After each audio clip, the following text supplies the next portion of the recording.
Shall I just begin? Sure. So a number of years ago, I did an interview on radio, and I was asked to describe a picture. And I realized that this was an ever-vanishing horizon that I was walking toward. If I can be metaphorical in the description, I could talk about the skeletal structure, but that wasn't what made a picture good. So then I could talk about the musculature that filled out that structure, but that wasn't it. And then I could talk about the circulatory system that nourished the musculature, but that wasn't it. There's a kind of a life force that fills the circulatory system that is not easily describable, may not be describable. When I was reading your afterword, you talked about, do you want to call it the afterword or the last essay? I think it's the third essay in the third book. essay. You talk about you know how to make a good picture. And you talk about you know where to place the camera. You know about light. And all of these are important. But there's this other thing that makes a picture good. One thing that strikes me about your book, Matt, I would say even the main thing, is that all the pictures have that spark of a life force in them. And this is something that's been on my mind for a while. Where does this come from? What is this experience about? We see it in certain artists, but not all. We see it in athletes. We see it. Last night I was watching the Yankees, and Chapman came out in the ninth inning, and he'd pitched the day before, and he was tired and was not on his good game and walked the first two batters and then settled down and pitched a combination of 84 mile an hour sliders and 101 mile an hour fastballs hitting the corners, and it was like this, after being wobbly, something came over him for 10 minutes. For some people, it lasts years.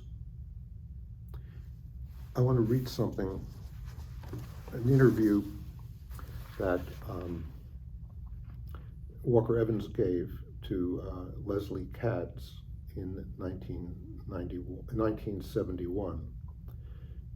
Katz says, "People live by mythic images, by icons. Certain of your photographs have become classics, have found their way into what could be called national consciousness. They found a permanent audience, not immediately as fashion does, but as art does, by residual process. How did you come upon these images?" Evans says, "As I said, by instinct, like a bird, entirely by instinct, like a squirrel too, burying and hiding and divining where the nuts are. I've been doing this all the time, but I find it inhibiting to discuss it. It suggests speculation and doubt of my own sure action." Katz asks, "But millions of people feel that they also are performing an instinctual act when they take a snapshot. What distinguishes what they do from a photograph of yours?" "I don't know. It's logical to say that what I do is an act of faith. Other people might call it conceit, but I have faith and conviction. It came to me, and I worked it out. I used to suffer from lack of it. Now that I've got it, I suppose it seems self-centered. I have to have faith or I can't act. I think what I'm doing is valid and worth doing, and I use the word transcendent. That's very pretentious. But if I'm satisfied that something transcendent shows in the photograph I've done, that's it. It's there. I've done it. Without being able to explain, I know it absolutely, that it sometimes happens. And I know by the way I feel in the action that it goes like magic. This is it.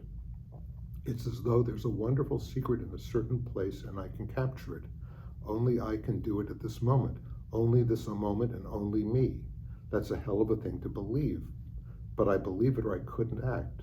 It's a very exciting, heady thing. It happens more when you're younger, but it still happens, or I wouldn't continue. I think there's a period of aesthetic discovery that happens to a man, and he can do all sorts of things at white heat. It's there, it's a mystery, and it's even partly mystical, but that's why it's hard to talk about in a rational, pragmatic society. So I have to believe for you to have spent so much time doing this work with this quality to the voice in your pictures.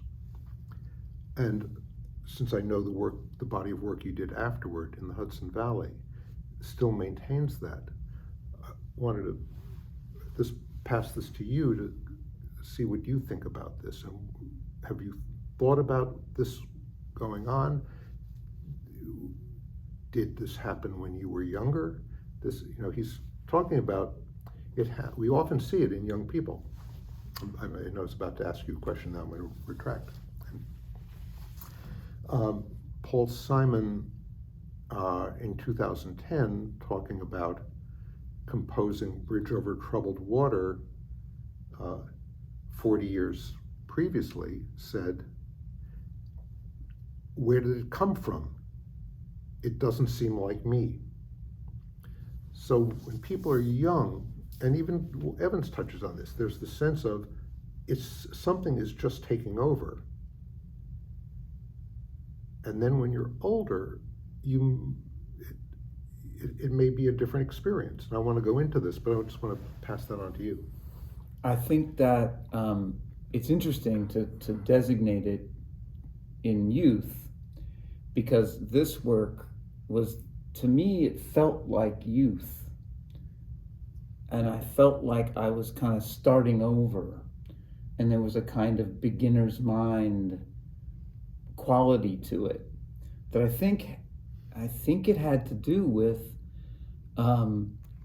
having had all my life this view camera, this burden, and having to be so disciplined about what I photographed. And then suddenly I was in this situation that I really hadn't been since I was 14 years old, of not having a job of any kind, and having all this time and having this magical camera that I could take with me all the time, that didn't complain about running out of film.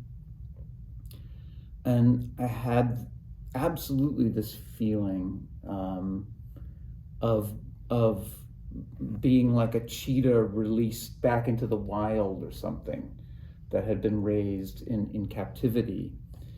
And as you were describing and reading Evans's comment, I was thinking about the collaborative quality of being a photographer. That there's a lot of things that I do, and we all do, right? We all do lots of things. We cook meals, and we watch TV, and we do things, and some things we do better than others. But there's something about being in collaboration with the outer world that brings me more naturally into this state, that lifts me out of myself into a thing that sounds like what Paul Simon is describing, Mm-hmm. where I can go for hours and sort of not even have a great memory of doing it, Mm-hmm. that these pictures just seem to show up sometimes on the camera. When you were talking about the new work being like a new youthful period, what occurred to me was that what happens when you are totally in the present? Then there isn't time. And it could be the same when you're young, it could be the same when you're old, and when or older. And Thank you. when you're older, just like when you're younger and you haven't had this experience before, you think, I don't know where it came from. When you're older and are totally in the moment, totally in the present, you now recognize it as there's a quality that's youthful to it. Mm-hmm. Mm-hmm. You know, I have a strange diagnostic quality about this living in the moment thing, where I feel that by spending so much time being in the moment, which I think this kind of photography really requires, and it requires a dedication to it, a falling into it, that I've become almost pathologically incapable of planning for the future over time. I never was good at it. And this is why photography for me has always felt like a kind of solace. Like I always felt very comforting to me. My brain was never wired for planning and organizing. And so the ability to wrangle everything all at once has always felt comforting, like kind of recognizing someone in a foreign country. When you hear someone speaking English in a country that you don't speak the language, and you kind of follow across the square and you hear them and you recognize that it feels so comforting. And photography has always felt that way for me. But over the years, and especially now since started making this work, where the digital camera offered me the ability to do so much work. I mean, just work kind of constantly. I really have grown incapable almost of doing it, much to the chagrin of everyone else in my life, such as my wife and child, who need structure. Mm-hmm. Now, what about the experience different than when, I mean, you talked about it feeling youthful, but between when you were a student here at Bard and now, you've learned a lot about photography. You wouldn't then have said, I know how to make a good picture. I always know where to stand. I understand the light. But you could have hot days then too. Mm-hmm.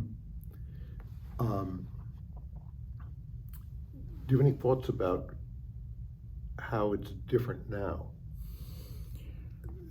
as a mature act, as a practiced act that can tap into that stream? I think that I think I would have said it then too. Perhaps arrogantly, but I think I would have said, it never seemed possible. You know what it seemed like to make one that didn't have those qualities? It just seemed silly. I always remember just sort of looking at other students' work and going, all you had to have done was face the other way. You see how the light is working? Just I always had that feeling, and it always seemed like back then it was a waste. I mean, it really was, and that this is of course the issue with learning in a digital context, is that it really was a waste. And I've always been very cheap. I'm a cheap man, doesn't like spending money, terrible at spending money, and that's always been good because I've never had very much money. So not being good at spending it has been a good for me. But yeah, just that was part of it, right? It was just kind of like, God, I'm not going to waste one. I'm not going to underexpose this thing. The light is way better over there, so why wouldn't I go over there? And maybe I lost out on a lot of experiments. Well, but there's another side to it, which is I'm come from the same place in terms I never shot a lot because I've always used an 8x10, or for 30 years only used an 8x10. And when you said the light is better over there, what that is essentially saying is you know what you want. The light could be good over here too if you were a different person and wanted something different. But one thing that, even though using a view camera may rob you of the spontaneity of shooting with abandon, you do learn what you want, which makes the whole process go faster by knowing. And that's, you also say this in your book, that you know what you want. That could be the end result of those years of being stingy. I say that to students all the time, that when a student, I can recognize that a student is making progress when they start to see things in other people's work that they like, that happens to be what they're doing in their own work. So people will start to say, I like the one over there with the tilted landscape that looks like that. And you're going, well, that's exactly what you're doing. That's the development of a kind of inner image of what you like and what is valuable, right? Because we're all living in a 360-degree possibility, right? Yeah. And there's just those moments that catch you, that where everything almost mechanically clicks into place. And that also, by the way, comes across in your book, is that I find it amazing. One picture after another, it's like all the decisions fall into place, and they're not. And I don't have a sense of a strategy making that happen. This was organic. This and falling into place in an alive, energetic way. I think part of what made that happen was a decision in this moment of not having a job and being free, to kind of upend everything I had done and just work in a way where everything was kind of different than I had done before. So I'm using a different camera. I'm using often a longer lens than I've used. Yep. And I'm shooting in this vertical format. What do you think the vertical does? Because a lot of people are shooting vertically now, which I photo historically trace back to Michel Schmidt. I think that's a great place for it to come from. If it came from Michel Schmidt, I'd be happy. I mean, I think for me, it really just came from going, like, I had spent so many hours in this room sort of telling people, the vertical, it's not really working for me in here. And especially with that 35 millimeter aspect ratio, It's just too much. Mm-hmm. And I just kind of took it as a challenge. And let me interrupt you. So what you said a couple of times is, and this is something I relate to, that if I feel like I'm going as far as I can go in a direction, I'll just get a new camera. And that changes the equation. And doing something like, well, going from a view camera to a digital camera, going from a horizontal to a vertical, it's like I have to rethink everything. And that sounds too logical, because you don't say to yourself, I'm going to rethink everything. You just do it. Right. It's like learning a new sport or something. There's new rules, and suddenly you have to figure out what they are. Now, I am at the point of recognizing that this vertical thing is, I feel like it's an addiction at this point, that it's gotten wired into my brain. And so I see that way all the time. And I know that my heart starts to beat when I see something way up there and something down here in the foreground, because it emphasizes a kind of Z-axis relationship between something immediately low in the foreground and way up there in the background. And I just know, as I'm swerving and swiveling through, that I just can feel that relationship. And I know that it's becoming a habit at this point. And I've only had 3 cameras. My whole life, I've only owned 3 cameras. What were they? They were a Nikon FM2. They were a Toyo 4x5. And they're this camera that I use in this book, which is the Canon DSR,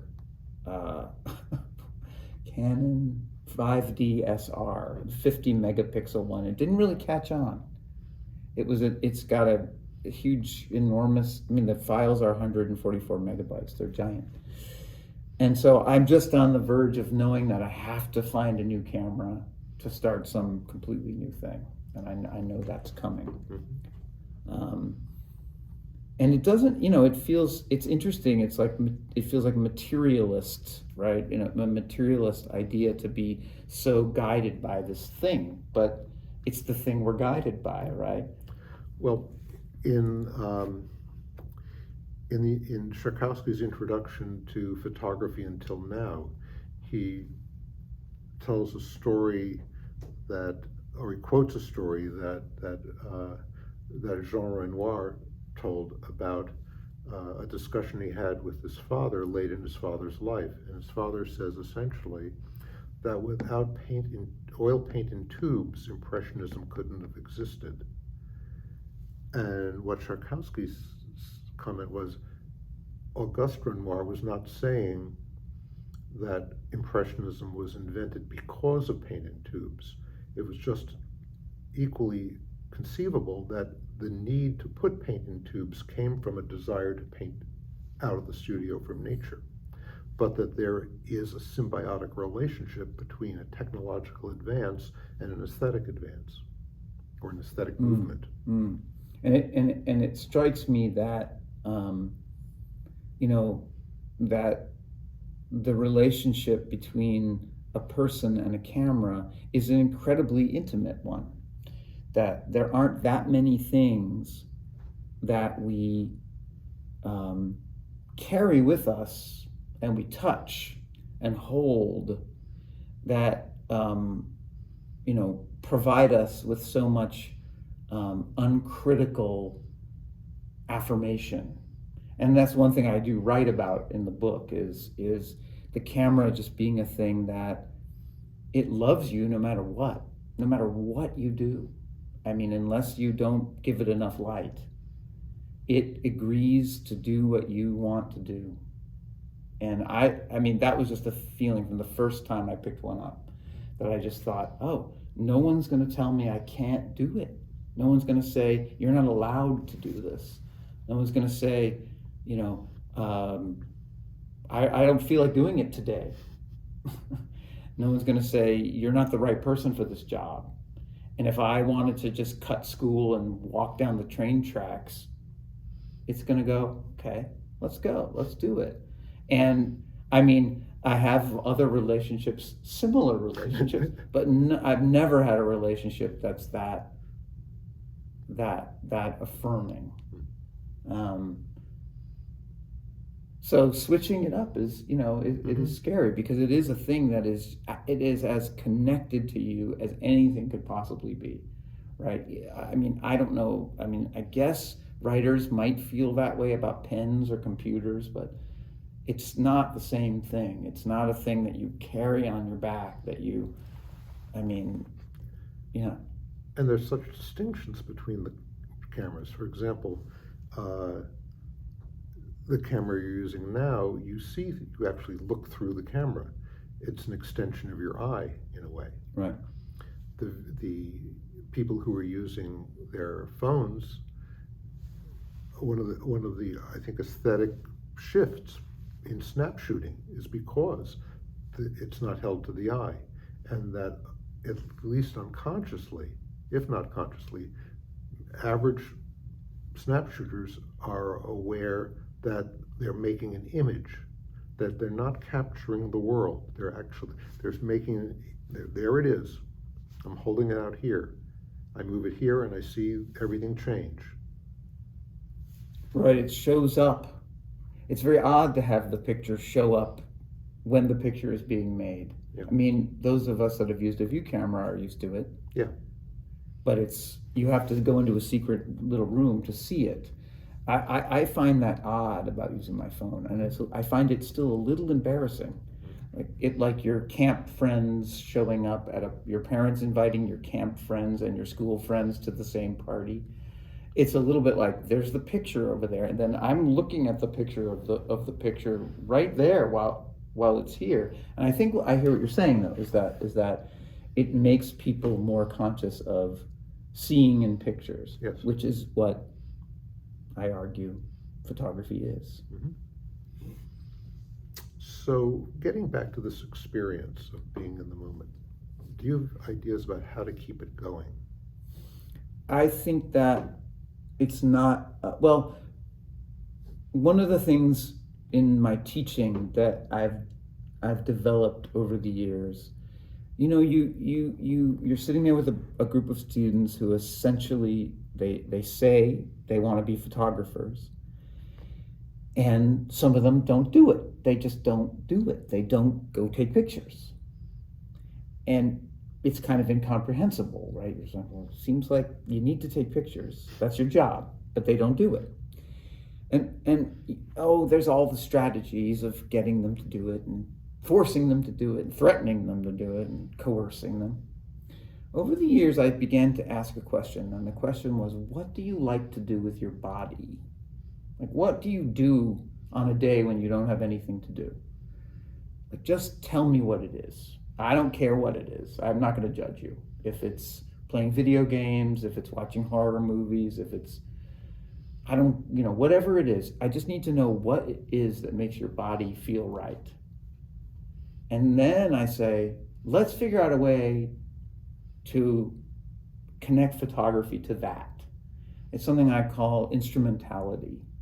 I don't know why I call it instrumentality, but that's what I've been calling it. What do you do? So, and I find that it's like kind of magic dust. That if somebody likes to play video games, can we make a project connected to the experience of making video games? Can it be something where you get to do something very similar to that? You like to sit on a couch for 13 hours straight. There's a way to make photographs while sitting on a couch. Yes.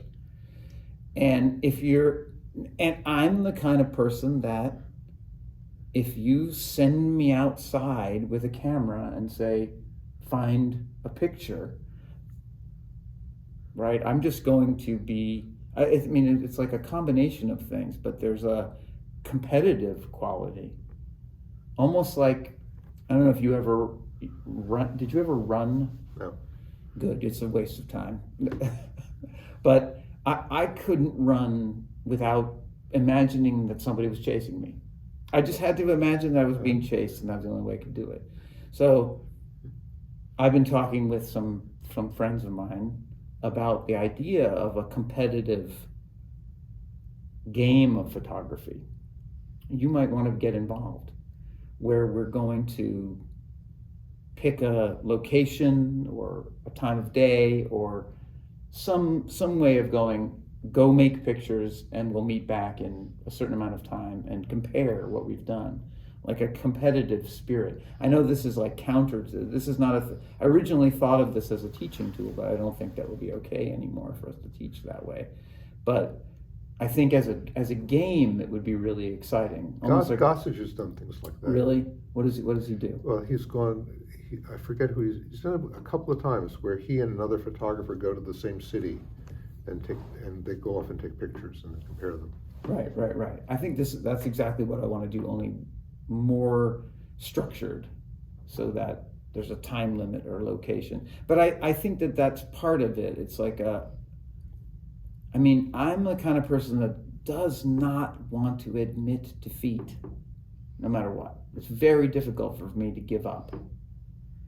And so when I'm out there and going like, I really want to photograph something, and there's lots of days when it's really hard. Mm-hmm. And we're sitting here in a room looking out at a field of green, and it's just tough out there. It's just a midday, summertime, upstate New York, greenness. It's just hard to penetrate. It's hard to make anything. Mm-hmm. But I think that if I sent you out and said, in 1 hour, come back with something on foot from this location, you would do it, and you would be... Well, that was sort of what was behind this 5-year period that just ended, where I posted on Instagram every day.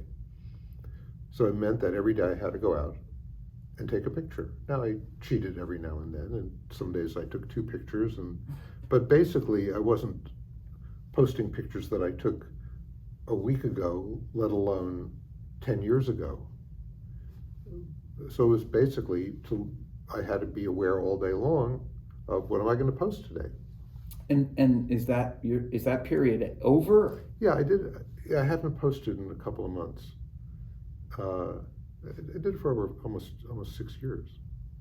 Do you think that's the sort of general timeline? Is that No, you? what I found was I was beginning to fall into visual strategies. Certain kind of pictures, like I take it and I think, well, I did that a couple of years ago. I know that picture. That's a hard thing to avoid. Yeah. But when you talked about your competitiveness, we both are interested in sports. And um, 2 weeks ago, I watched Yankee pitcher Corey Kluber pitch a no-hitter. And it was very interesting because he's 35 years old, which is getting on there for a major league player. He entered the majors 8 years ago. He was a young phenom. In his second season, he won the Cy Young Award. He won it again a couple of years later. 2 years ago, now he's getting older. 2 years ago, he was out for the season with an injury. Right now, he's on the IL. He doesn't have the strength and speed that he had his second year in the majors. So something happened to him then. Some magical something touched him, and for that year, he could do no wrong. But something happened last week that was different. So now he's mastered the craft of pitching. But to pitch a no-hitter, you not only have to be able to control location and spin and velocity, you also have to control your emotions. So in the third inning, he walked a batter on 4 straight pitches.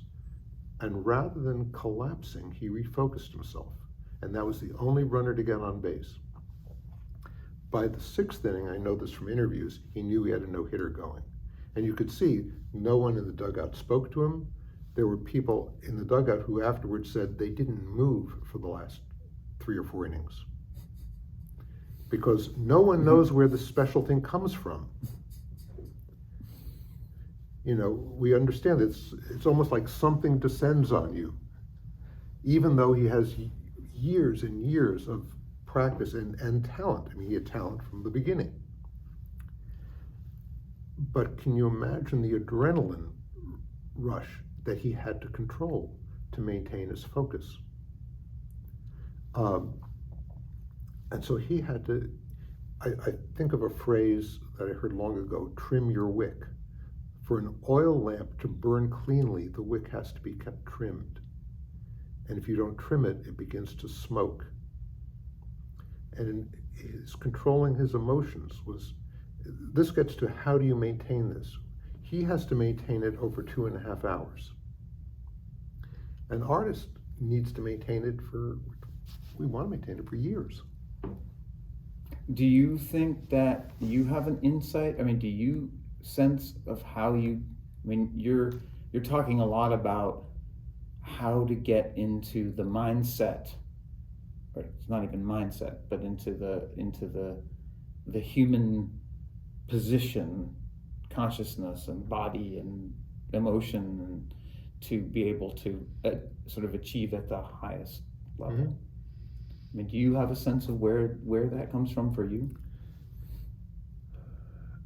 I have a sense that when I do interviews about work I did in the 70s, I say things that are logical and sound intelligent and talk about what was on my mind, but what was really on my mind. And these things are true. I mean, I was thinking about structure and exploring the American landscape. But when I'm working, it's like I'm just doing the work, and I don't know. And it's like Evans talks about instinct. I'm not sure instinct is the exact word. I can think about mastering a certain kind of technique that I mastered a formal language in the 70s. that allowed me to move to another step later on. But in the beginning of the 70s, I still was just in the moment when I was doing that work. Mm. And I hadn't mastered the formal language. So not sure where it comes from, but I think, and there was a period that I went through where it wasn't there. And then just through work started up again. I find doing as we were just discussing, switching a camera, just seeing things with new eyes helps that process. I feel like one of the things that making this work really brought home to me was, just as we are. I mean, when I was a student here, it was in a time when people were arguing about we're living in a time when there's too many pictures and too many images, and this was before Instagram. Yeah, this is 40 years ago or whatever, and our people, Baudrillard, precession of simulacra. There's too many images for us to see what we're really looking at. We've all seen all these images beforehand, and it turns out that we've adapted, right?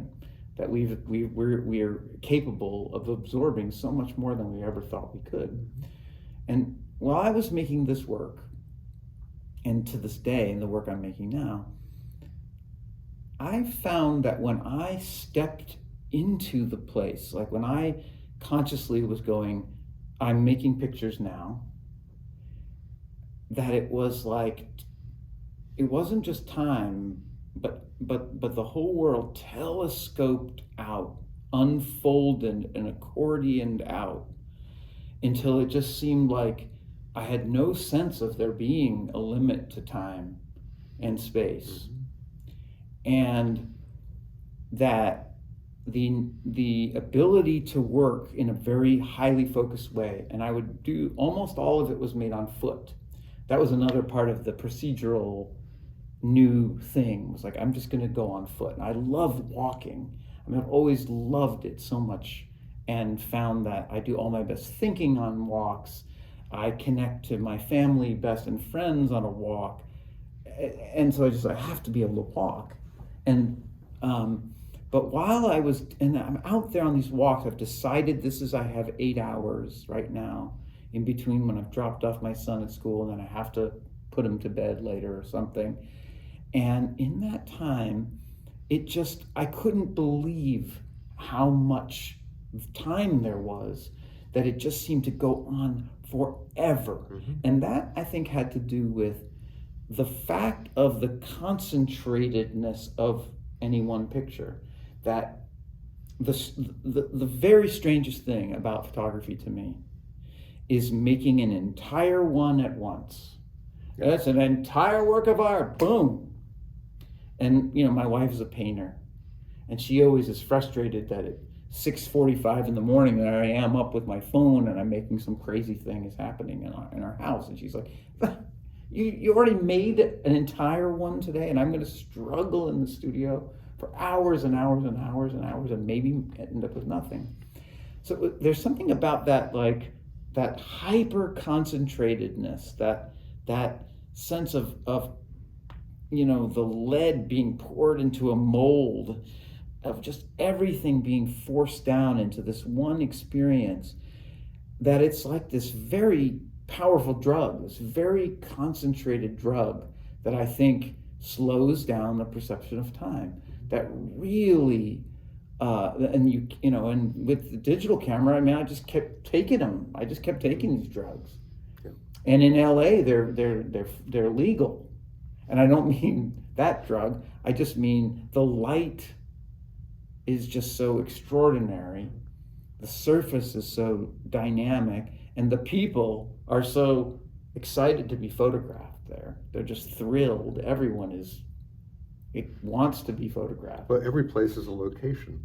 Everything feels like a location. If you go to any drugstore lunch counter and you say, "What's your location fee?" They'll have a number off the top of their head. They know my location fee is For editorial work, it's this much. For commercial, for film, it's this much. That's amazing. Have you seen Los Angeles Plays itself? No. Oh, you have to see it. It's a documentary. It's like really like a cinema essay about the idea of Los Angeles as a location. Oh, it's beautiful. It's a beautiful thing. But I want to get back to this thing because I feel like we're boring down into something here. So one of the things I noticed as I was on these expeditions was that even though I was making way more pictures than I'd ever made per day, and I felt like a greater percentage of them as well. I was going to ask that. I would assume you'd find really almost all of them are pretty good. I mean, that comes from the discipline, right, of working with a view camera, that you don't take a lot of bad ones. And, you go back and you read, Eggleston says he takes one or two of each situation, right? So that's the way I am too. I don't take like 30 frames of a thing. But there was still a lot of time in between all those things. There'd be a lot of time. And so I used it to do other things like think and write songs. And I would compose these songs while I was walking down the street. And I have little voice memos of the songs kind of beginning and erupting in space. And it just began to feel like the photo expedition as an act was a thing that I don't know. It was like, I don't know if you've ever had dreams like this, but I have dreams where I'm like singing with a gospel quartet. I don't have those dreams. And I'm like, I don't know the music, and I'm not prepared for this, and I'm not that good of a singer, and I just open my mouth and I can just sing in perfect harmony. Almost inevitably, these dreams are like that. And that's what it felt like. I was just kind of like, I can do this. This is all here for me, and I'm open to the possibilities. And maybe the years of what I call praying to the photography gods, which are driving around for 8 hours and coming up with nothing, those have paid off in this period. It sounds similar to yesterday. I was having a conversation with a fishing buddy of mine. Said that the one time in his life where he thinks of nothing else is when he's fishing, and that it's a total act of attention, and he has no sense of time, that he could be fishing a hole and then realize 3 hours have passed. There are these recordings of the voice memo. There are these voice memos of me in Los Angeles, and I'm starting to compose one of these essays, and I would start composing them as I'm doing it, which was exciting, right? And I remember there's one that isn't in the book about the color pink, which is my favorite color to photograph.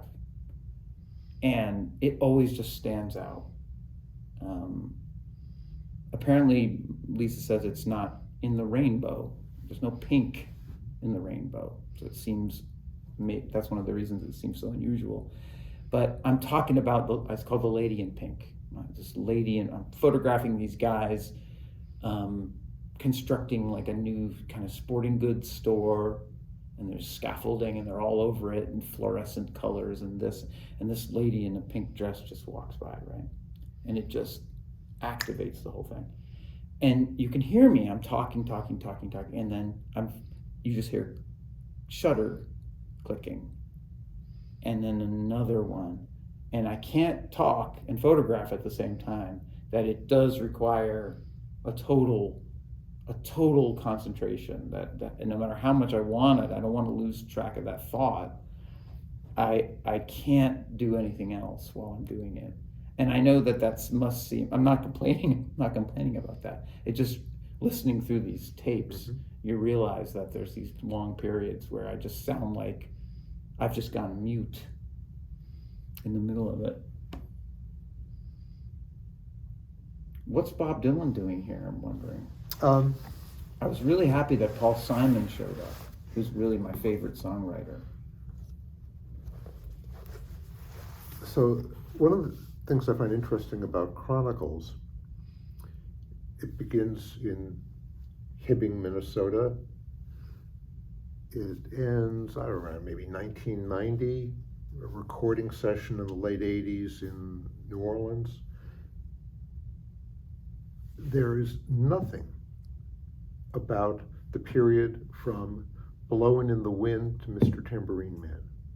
And that's the period everyone wants to know about. Yep. Except a couple of sentences. So he's talking about the recording technique, the recording engineer that he's working with in New Orleans.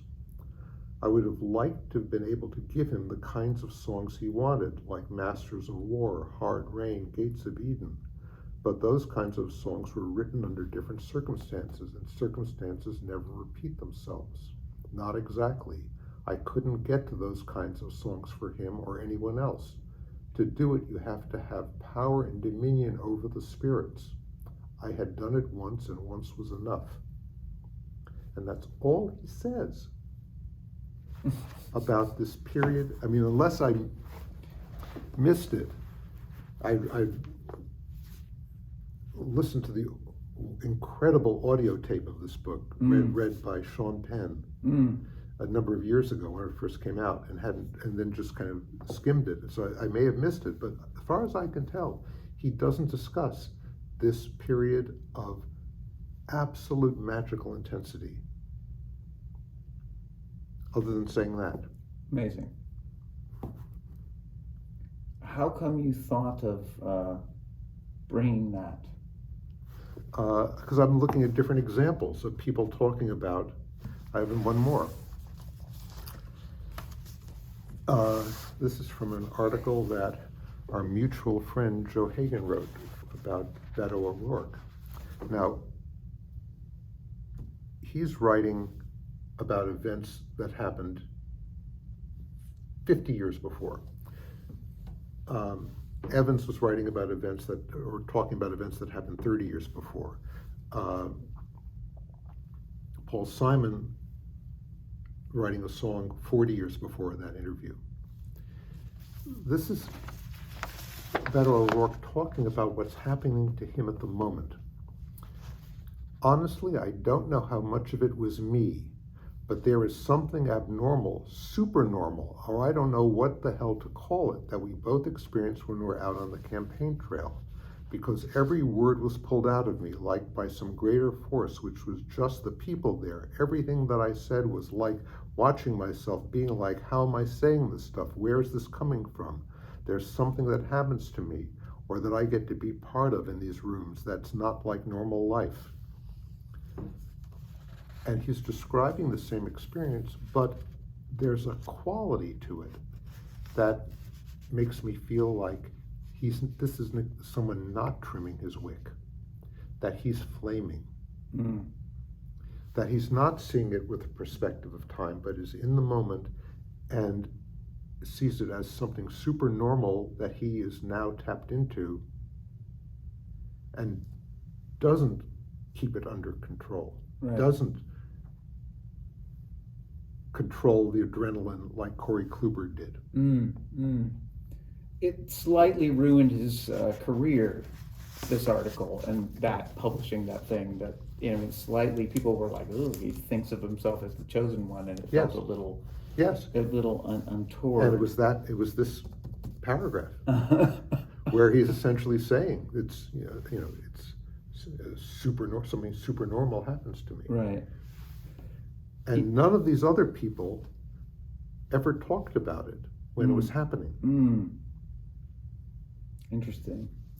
I mean, this goes back to a weird, or at least not publicly. Right. I don't know what Evans said to Kirstein. Right, but Dylan has always been someone that's going to try to say the opposite of what everybody expects him to say, and including publishing autobiography where he doesn't mention the period that everyone's interested in. What is interesting to me about this book is that my favorite Bob Dylan album, and this is going to sound odd, but is one that he talks about extensively, which is the one called New Morning. He talks about it a lot in this book. So he skips from arriving in New York to 1970 and the composition of this record, which was written as he was commissioned by the poet Archibald MacLeish to write a musical Yeah. about how fucked up America was. And of course, what he did was write a beautiful love song about America, and it's kind of a domestic bliss album. And I grew up with this record, and I still think the song called Sign on the Window is my favorite Bob Dylan song. I play it on the piano, and it's beautiful, it's lyrical, and his voice is the best, I think, Dylan voice, which changes all the time, right? It's the most resonant and beautiful, woodiest, not Woody Guthrieist voice. And what's interesting, and one of the things I feel really grateful for, to be here in this moment with you and with this book, having this book come out, is it feels pretty special to have this feeling of productivity, of awakening when you are 50 years old. Yeah. And I'm kind of shocked. I mean, it is a little bit shocking. It doesn't feel like and I don't feel like I have to apologize for it. But what it reminds me of also is the as you get older, or in my case anyway, I just want art to be more generous toward me, right? I'm not as interested anymore in art that is standoffish, which I was more interested in, right? I'm not as interested in art that's gonna try to make me figure it out by reading the artist statement. I want things that are kind and generous to me. I want to be invited in and welcomed. And that voice, if you go back and listen to that record, which I recommend doing, I will do it. It's not well recorded. It's one of the worst recorded Dylan records. It sounds clunky and weird, but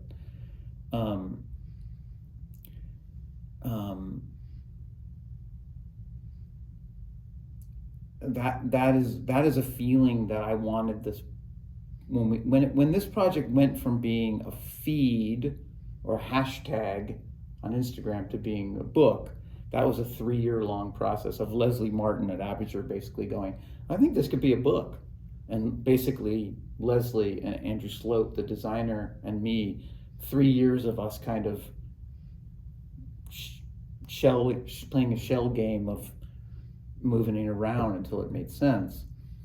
But the whole time, what I wanted was the feeling that this thing is that kind of woody-voiced thing of generosity, where there's a lot in here. It's a little glitzy and glamorous, and it's going to give you a lot for your $50. There's a lot of things you could spend $50 on, right? Like you could go to Applebee's and spend $50 really easily on onion rings and a few other things. Bloomin' onions. Is that Applebee's? No. But you could spend $50 on this, and I hope come home with a generous feeling of being given a lot. That seems like a good place to end. Yeah. Well, thanks. Thanks for doing this. Boom.